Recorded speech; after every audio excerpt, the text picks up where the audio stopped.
Every day, someone gets hurt at a construction site. Many of these injuries could be prevented by paying attention during your orientation to job site safety.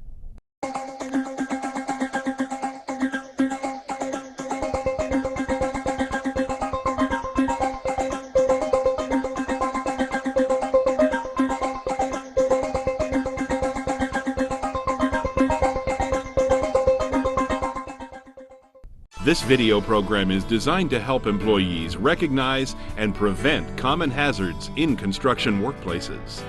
This program is not a comprehensive training program for each topic covered, but will provide an accurate but brief overview of the various topics discussed.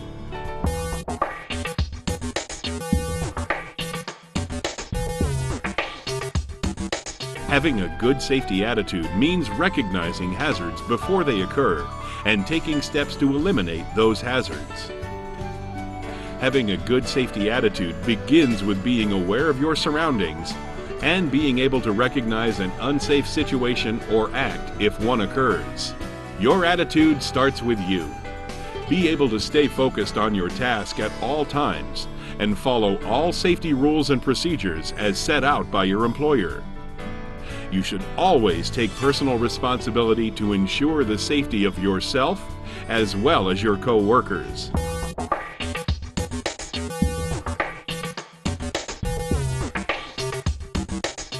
Employers must have written programs in place to ensure that employees are not required to work in surroundings or under working conditions which are unsanitary, hazardous, or dangerous to their health or safety. Programs should provide for frequent and regular inspections of the job sites, materials, and equipment by a competent person. Machinery, tools, material, or equipment which are designated to be unsafe or not in proper working order must be identified by tagging or locking the controls to render them inoperable or be physically removed from the site. You need to be aware of the many different types of equipment that is utilized at the work site. Such equipment might include forklifts, aerial lifts, bulldozers, excavators, and backhoes. Specific training on every piece of workplace equipment may not be required, but every employee should be cognizant of the characteristics and movements of the equipment. Only employees qualified by training or experience should be allowed to operate equipment and machinery. Always pay attention during training sessions. Know your company's safety procedures, rules, and policies, and follow them. An effective safety and health program requires the cooperation of both the employer and employees. If you don't understand something, talk to your supervisor. Certain activities or safety procedures at a construction site require design, inspection, or supervision by a competent person. OSHA defines a competent person as someone who is capable of identifying and authorized to take prompt corrective measures to eliminate existing and predictable hazards in the surroundings. A competent person can also identify and correct working conditions which are unsanitary, hazardous, or dangerous to employees.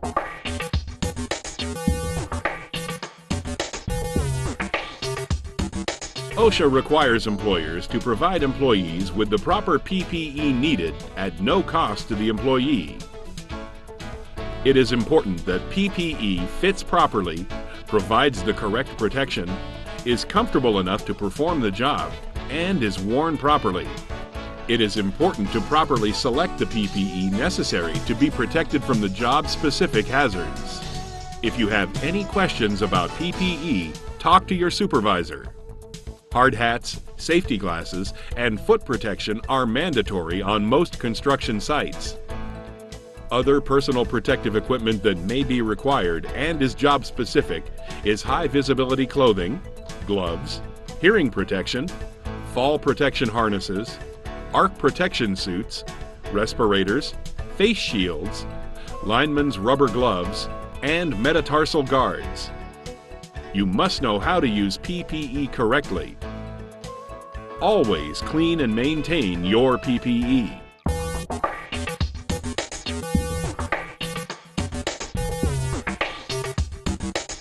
Slips, trips, and falls are a common source of injuries in construction.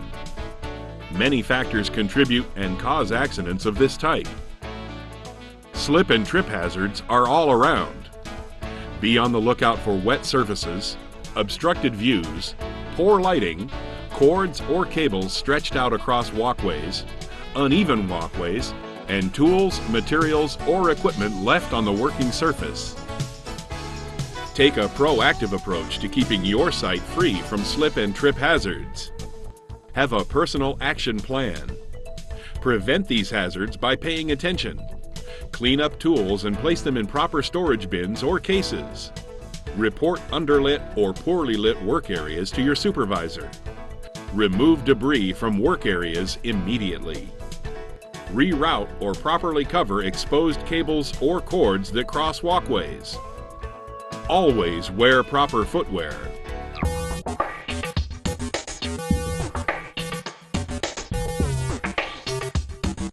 Falls are the leading cause of injuries and fatalities in the construction industry. OSHA requires fall protection anytime an employee is working at 6 feet or more above a lower level, except when properly working on a ladder.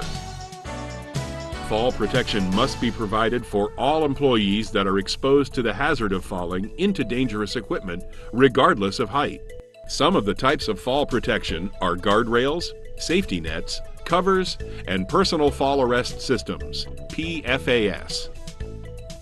Your employer must determine the correct type of fall protection for the work being performed. Employees need to make sure they understand the fall protection and how to use it. If there are any questions or concerns, employees should talk to their supervisor before working in an area that requires fall protection. Protection from falling objects requires that hard hats are worn in construction areas and that barricades be erected protecting employees from falling objects.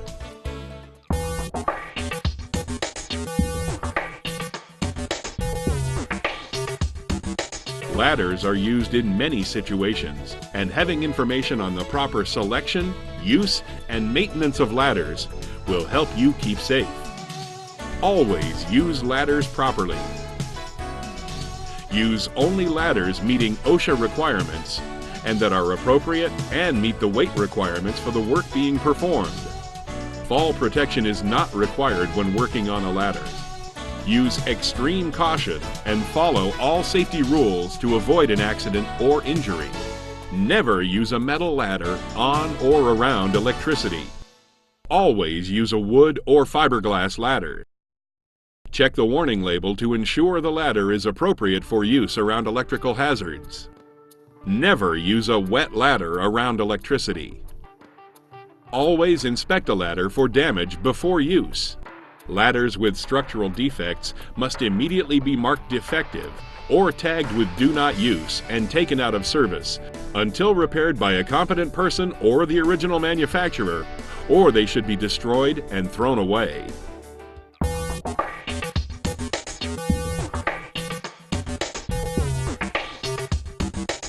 It may be a good idea to perform a few stretching exercises prior to work each morning. Improper lifting, twisting, and bending can lead to serious back injury. Always use proper lifting techniques whenever you lift an object. Get help lifting heavy or odd-shaped objects. Never do it alone. Use special equipment such as dollies when possible to move items.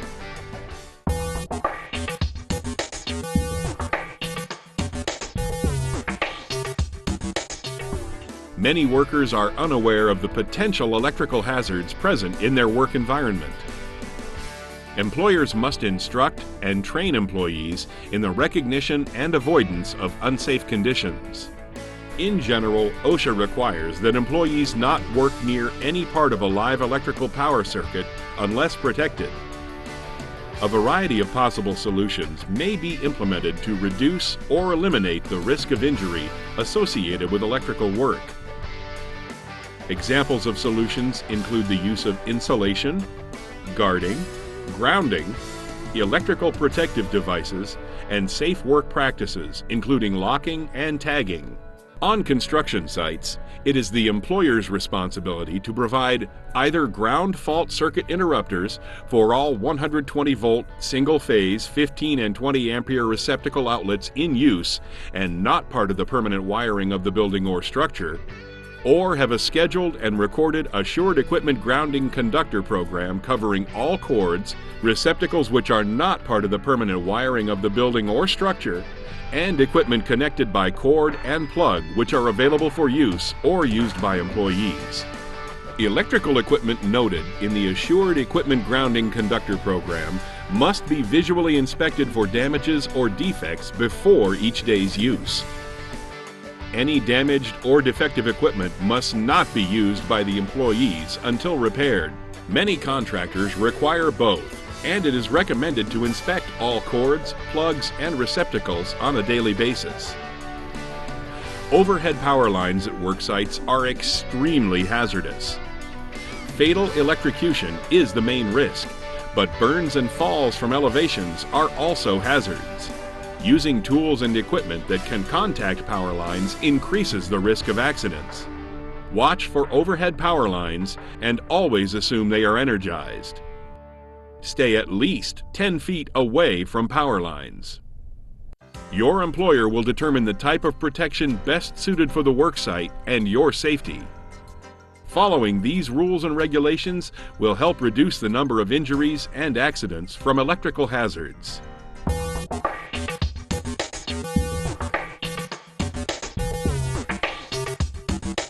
Hand and power tools are very common, both at work and home. The hazards associated with such tools are often overlooked or forgotten. Anyone using a tool needs to stay focused and use such tools properly. Always wear the appropriate personal protective equipment when working with tools. Power tools must be fitted with guards and safety switches.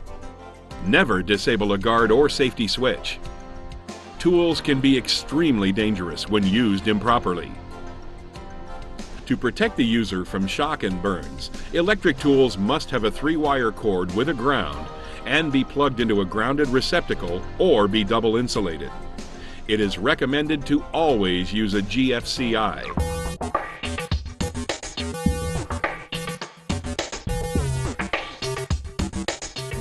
Employees who work with or near chemicals need to understand the procedures necessary to protect themselves. You have a right to know about the chemicals, the dangers they present, and how to protect yourself from those dangers. Training is necessary and required by OSHA to ensure the safety of all employees. Before using any chemical, always read the label. Make sure you are adequately protected by using the appropriate personal protective equipment. If you don't understand, ask your supervisor. Safety data sheets are required for every chemical used and must be accessible at the work site at all times.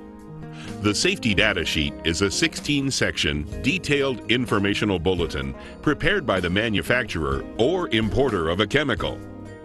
The safety data sheet provides information on the chemical, warnings, and appropriate PPE needed to work with the chemical. For consumer products such as window cleaner, toilet bowl cleaner, and dishwashing liquid, when used in the same manner and with the same duration and frequency that a normal household consumer would use them at home, employees should follow the safety guidelines printed on the container. Employees should take training seriously and pay attention. Make sure you know the correct emergency procedures and use safe work habits when dealing with chemicals.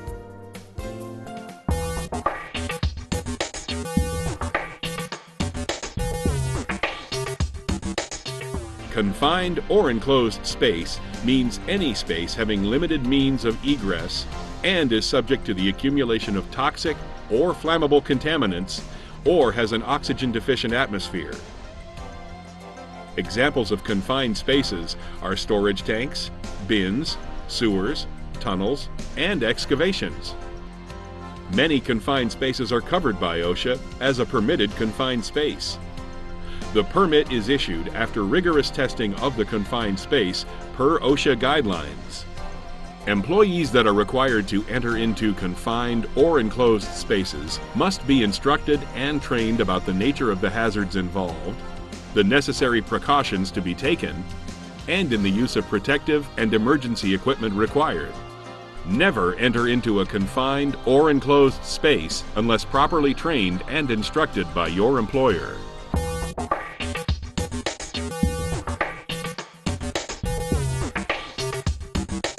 Scaffolds are useful. However, working with tools and building materials on the limited space of a scaffold is difficult. Without fall protection or safe access, a scaffold is hazardous. Falls from improperly constructed scaffolds can result in injuries ranging from sprains to death.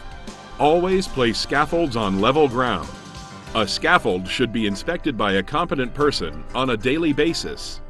Construct all scaffolds according to the manufacturer's instructions. Install guardrail systems along all open sides and endings of platforms. Use appropriate fall protection for scaffolds more than 10 feet above a lower floor. Provide safe access to all scaffold platforms. Do not climb cross bracing as a means of access. Masonry scaffolds have different rules that allow an open side for bricklaying work.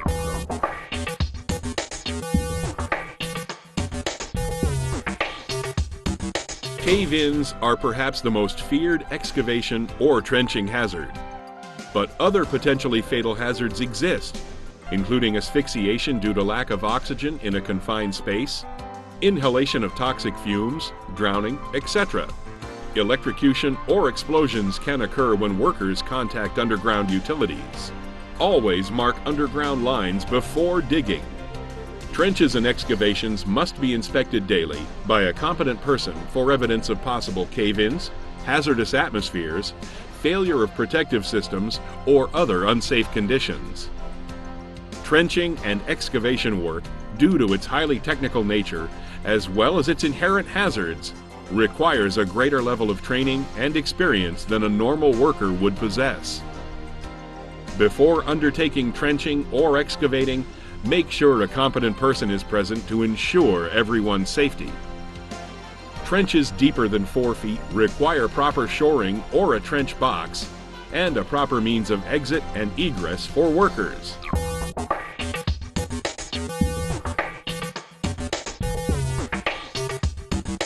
Fire hazards are all around construction sites. Employers must have a fire protection plan that is followed for the duration of the construction or demolition work.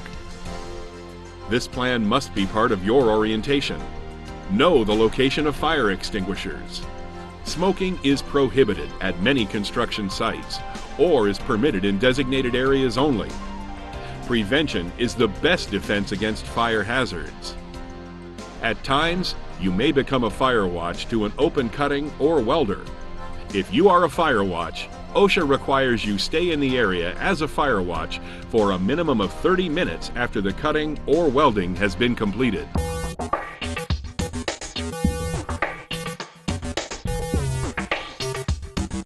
First aid is limited care for an illness or injury until trained medical attention can arrive. The employer has designated first aid personnel that work on the site. Be prepared at all times and know the locations of all first aid kits. Know the location of the nearest eye wash and emergency shower.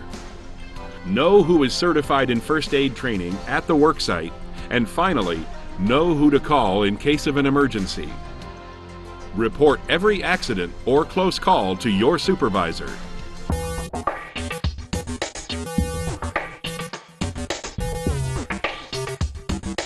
Construction sites can be dangerous. Be aware and stay aware.